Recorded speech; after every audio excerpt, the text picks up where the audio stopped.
mindset is huge in calling, and I think in really anything that you do. If you have a negative outlook on what you're doing, it's going to bleed into your day to day and ultimately affect your mood and everything. And so I have a mindset exercise that I like to run through my team, and the 5 points are to identify your negative intruders, realign your thinking, lock in your motivation, have a mantra, and get your head in the game. Cue High School Musical, get your head in the game song there. But under identifying your negative intruders, what I mean by that is what thoughts are going through your head at the time. Like, what are you thinking when you're about to pick up the phone? And really like write down and identify with your manager on what goes through your head, because that's how you are going to realign each of those points. If it's, I'm afraid I'm going to get an objection, or I'm afraid someone's going to hang up on me.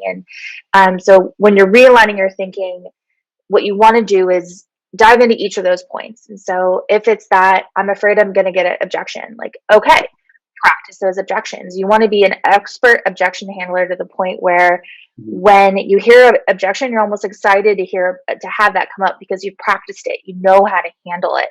And also, if your negative intruder is that you're scared to call C-level, you're scared to call people who are like VPs or above. I like to go into equal business stature. So yes, they might have some high fancy title, but they're not the product expert. They're not the person that is knowledgeable on the solution that is ultimately going to help their business. Because when we're calling, we're not just, dialing up people because we're trying to interrupt their day and bother them, right? We're calling because we have a solution that we truly believe is going to make a business impact or a personal impact on someone's day to day that is ultimately going to help them. And that's why we're calling. And so really just realigning why you're calling and why you're afraid to call in the first place, and then lock in your motivation, whether it's you're trying to get a promotion, you want to hit quota, you're trying to get to the next step, you want to make club. Really, when you're dialing, you should know what each of those dials is for, because it's not just for nothing. It's pushing you to get somewhere. And then having a mantra.